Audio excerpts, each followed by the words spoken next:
Welcome to tutorial 13, which is naval combat on the operational map.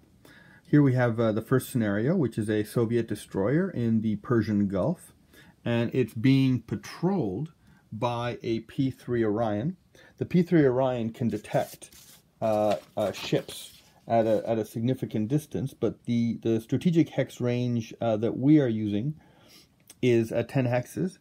At a 10 hex range, the P-3 Orion has to roll a 4 or less, and it can do that once per sortie, so it can attempt to detect the destroyer on 4 or less. Presuming that it's able to detect the destroyer, the U.S. carrier can then dispatch an A6 to attack the destroyer. Now, the destroyer's ability to detect an aircraft goes out to about 10 hexes, so it has a high probability of being able to detect the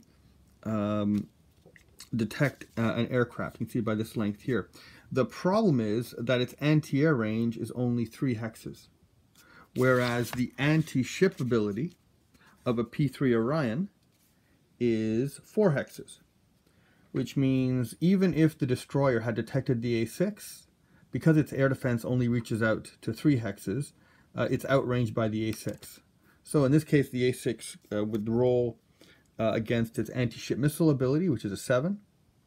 If it rolled an average of 5, that would be 2 or less, and 2 or less would be 2 hits. And given the poor electronic countermeasures capability of the destroyer, it would probably be sunk. Now let's take a look at another combat. Here we have a U.S. carrier in the Persian Gulf, and 18 hexes away over the mountains of Iran, we have 3 squadrons of Tupolev 26s. Now, Tupolev 26 has an 18 hex range. It can shoot from a significant distance.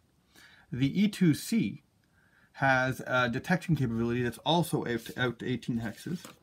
And so, in theory, if the carrier is detected, the Tupolevs can launch from that distance. But the first step before they launch is detection. So the E-2C at the range of 18 hexes would have to roll 4 or less. Now, presuming it doesn't roll 4 or less, it doesn't detect the Tupolev 26s, the Tupolev 26 cannot be intercepted by cap, and the carrier will probably be sunk.